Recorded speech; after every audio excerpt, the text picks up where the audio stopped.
E aí, pessoal, boa noite. Hoje temos uma tarefa bastante difícil,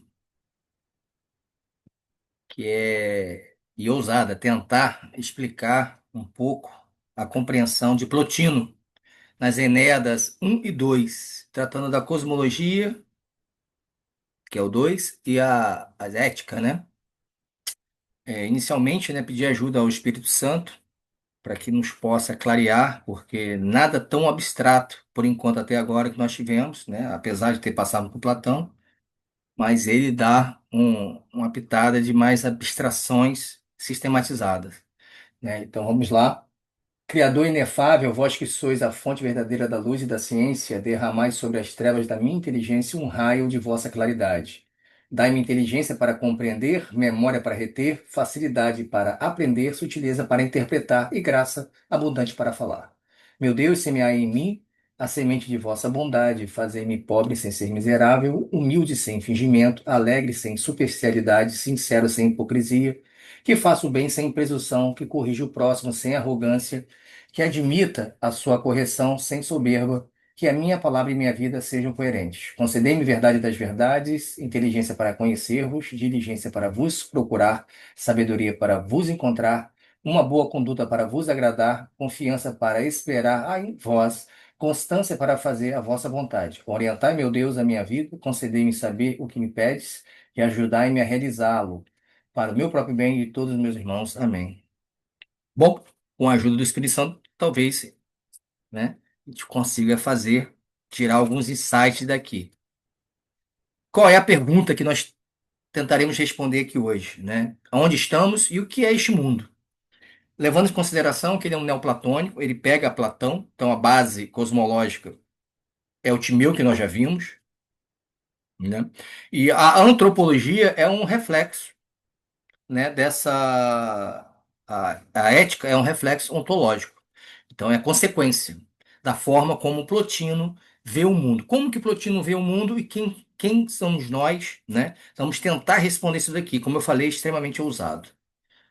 Bom, eu vou tentar botar aqui para que nós possamos pensar e facilitar um pouco a nossa vida.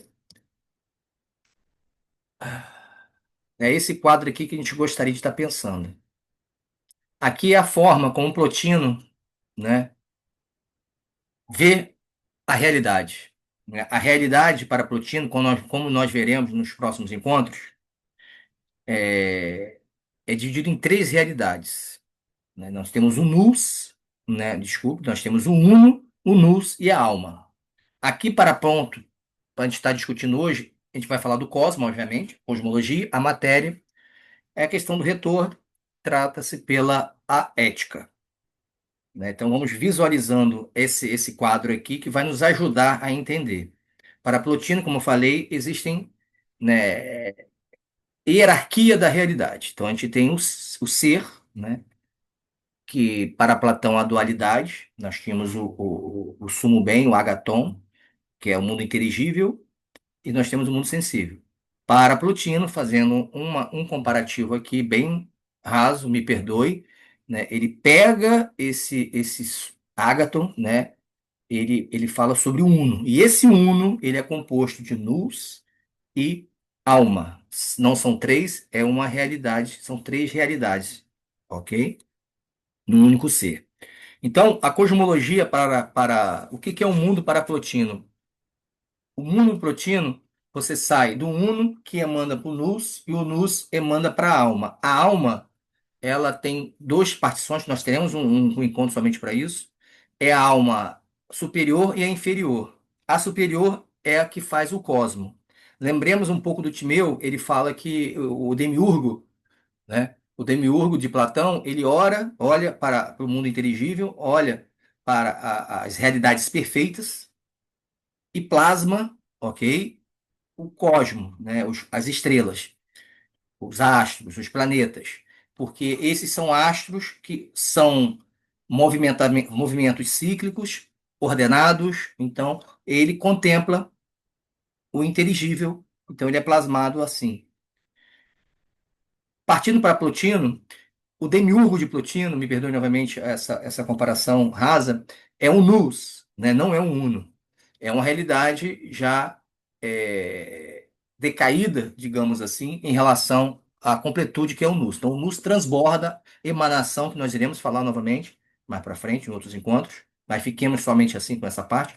Você tem a emanação do intelecto, do nous, desculpe, do uno, me perdoe, o uno que ele tem toda a sua completude, transborda e temos o intelecto. O intelecto ou o nous é o demiurgo platônico.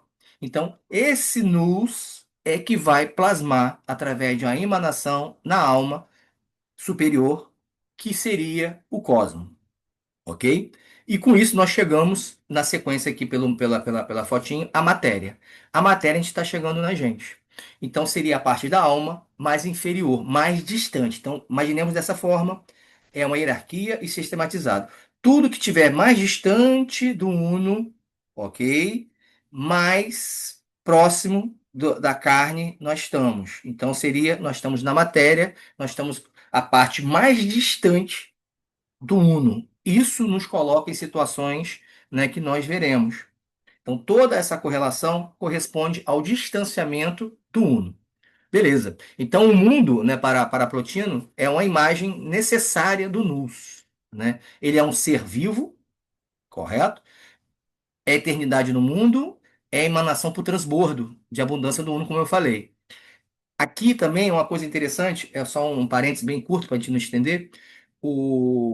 A filosofia de Plotino, ela vai, se não tem muita, eu acho que é iniciar a questão da filosofia apofática, que explicar o inteligível, né, o incognoscível, digamos assim, a parte do uno, somente através do que ele não é, né? Então é o apofático. Então o que que ele não é, né? O cosmos, né?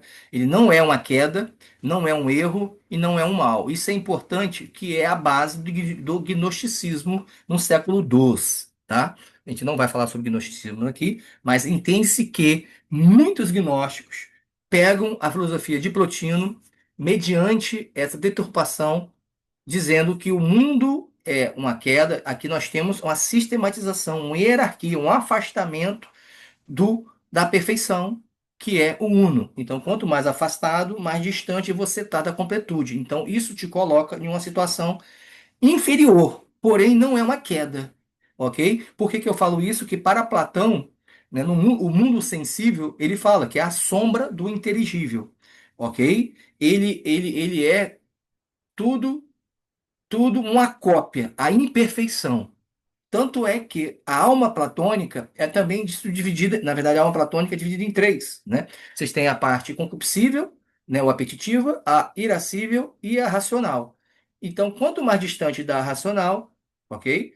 Menos controle você tem. Então, você tem na ética platônica, que eu preciso fazer esse paralelo, né? Porque é o neoplatonismo, Plotino é o expoente do neoplatonismo, a gente precisa fazer isso. Se a gente não sair entendendo de Platão, pelo menos a gente consegue, de Plotino, a gente consegue entender um pouco melhor de Platão.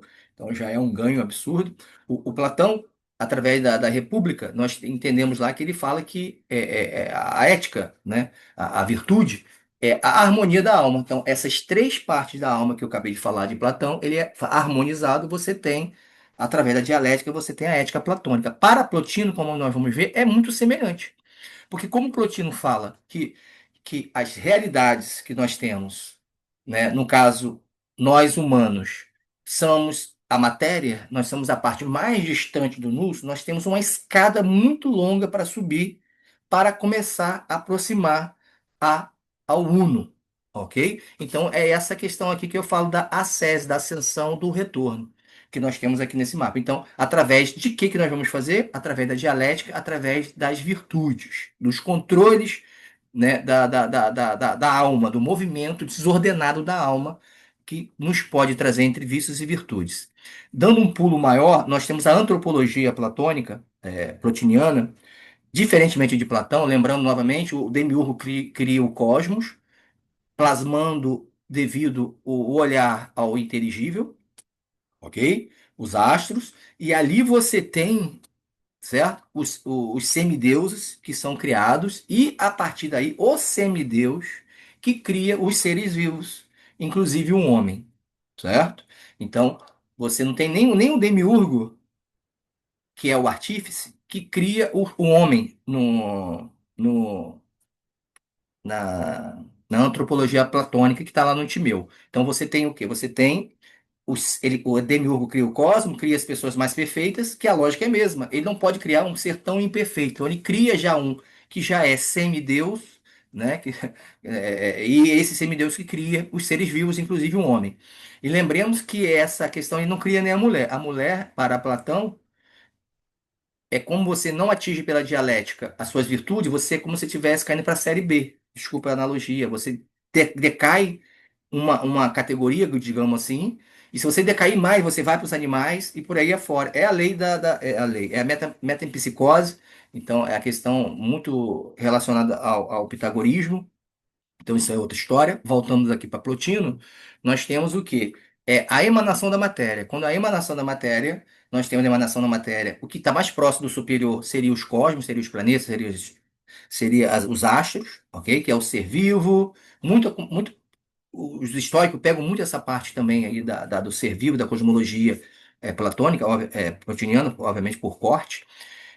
E a matéria inferior, que somos nós.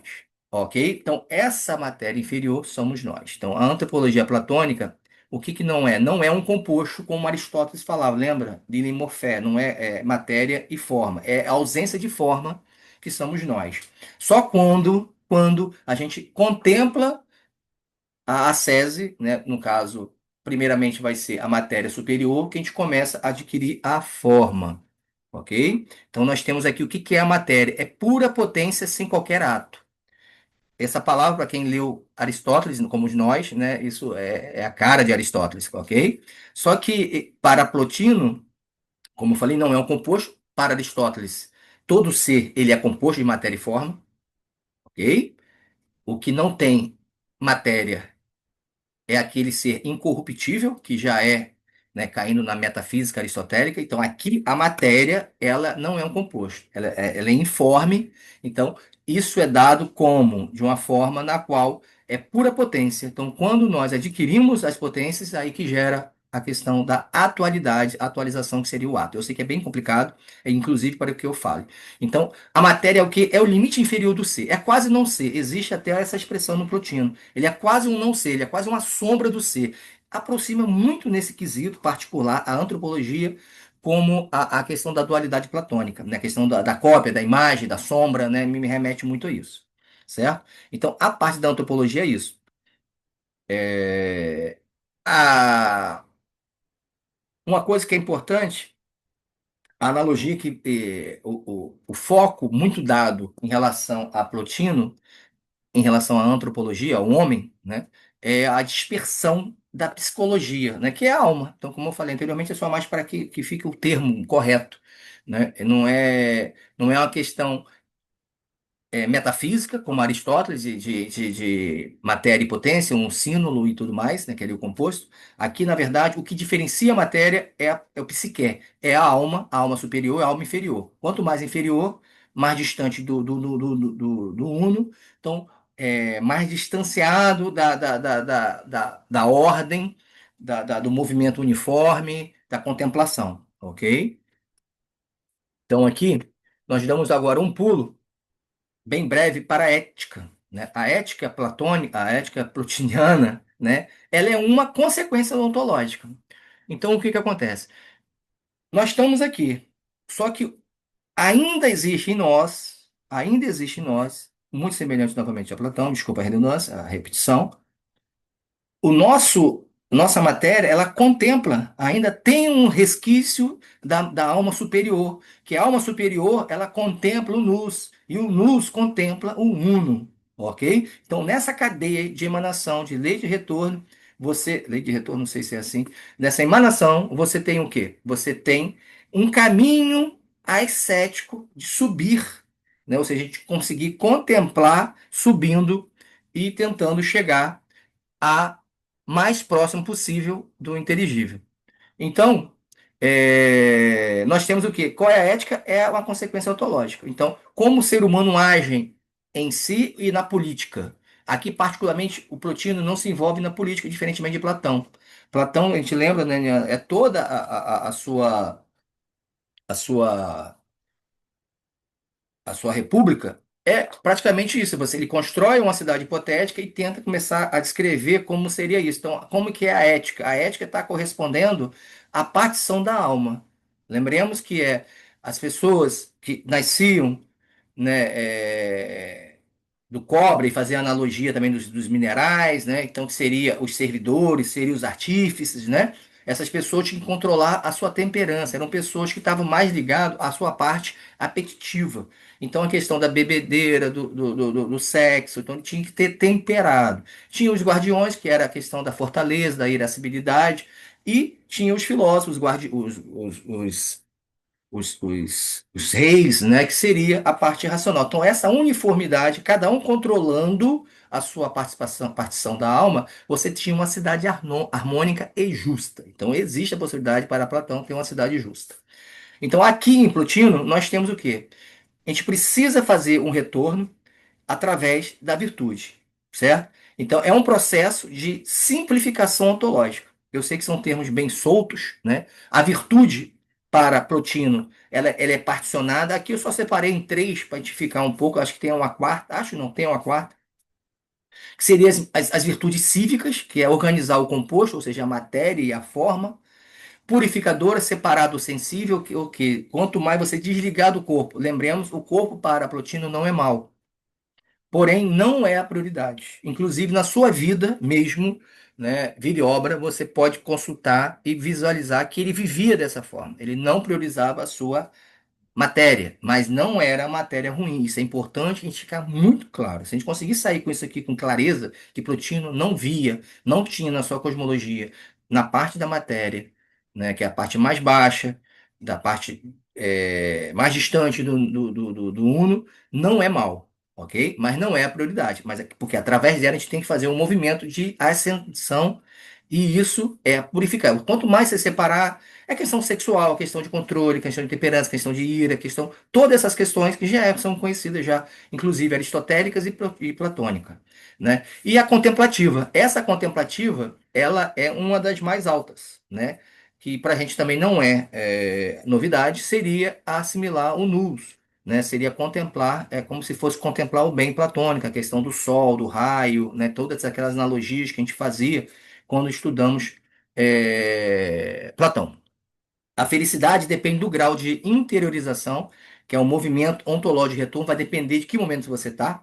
Só que em termos gerais conceituais, a felicidade não depende da fortuna, da sorte, das coisas de dinheiro, por exemplo. Que eu lembro de Aristóteles, na Ética Nicômaca, que ele fala que se você. A questão da situação financeira interfere para Aristóteles a questão da fortuna. Fortuna no sentido é sorte, né? A forma que você vive, então isso interfere na sua felicidade. Mas aí que está a chave hermenêutica, interpretativa. A teleologia aristotélica, a felicidade, é totalmente diferente da plotiniana. Por um motivo muito simples, por um motivo que Aristóteles, ele era tudo imanente, não era transcendente. Então, a filosofia de Plotino, ela é totalmente transcendente. Ela pega a filosofia platônica, sistematiza e hierarquiza e dá um exponente muito maior na questão da abstração. Por isso que essa aula realmente ela é um pouco complicada, né? E precisamos realmente de algumas organizações. Por isso que eu vou tentar não falar muito para que a gente consiga ficar pelo menos conciso essa questão aqui. Deixa eu voltar aqui, sair. Eu acho que a gente já deu para pegar essa questão aqui. Então, já caminhando para o fim. Todas as outras questões são assimiladas, né? Todas as outras questões, elas são correlacionadas ontologicamente. Então, em que grau que você está na sua ascese, ok? Você vai ter uma felicidade maior. Quanto mais você subir, mais feliz você vai estar, porque você vai estar mais próximo da contemplação do organizado. Então, o belo, o que que é o belo? O belo é a unidade, a alma reconhece o belo, é estruturalmente ordenada ao uno. Então, ó, a ordenância do belo é a contemplação do nous, do uno, né? Então, você tem a beleza é um caso à parte e até muito belo, belo é belo da filosofia de Plotino. É um caso à parte, vale a pena até de repente estar discutindo isso separadamente. Bom, em termos gerais, né, para a gente finalizando já, a gente tem o quê? A gente tem Paraplotino não, o que que ele faz? Ele não nos ensina a fugir do mundo, mas a reencontrar nossa altitude ontológica dentro dele. É o que eu falei, a questão da César, o momento, a parte que você está. Quanto mais preso à carne, mais infeliz tu és. Porque mais desordenado é sua vida, porque moralmente, civicamente, ontologicamente, porque quanto mais distante você fica, você cada vez está próximo, quase um não ser, né? Para ele não chega um não ser, não ser, mas você chega a quase um não ser mesmo. Então, mais distante você está, então mais infeliz tu és. Menos virtuoso, obviamente, você não é, é o contrário, você usa só vícios da carne. Então, para fechar, em síntese, respondendo a pergunta inicial, o mundo é ordem, a matéria é privação, isso é importantíssimo. A matéria é privação, então o mal é uma privação, certo?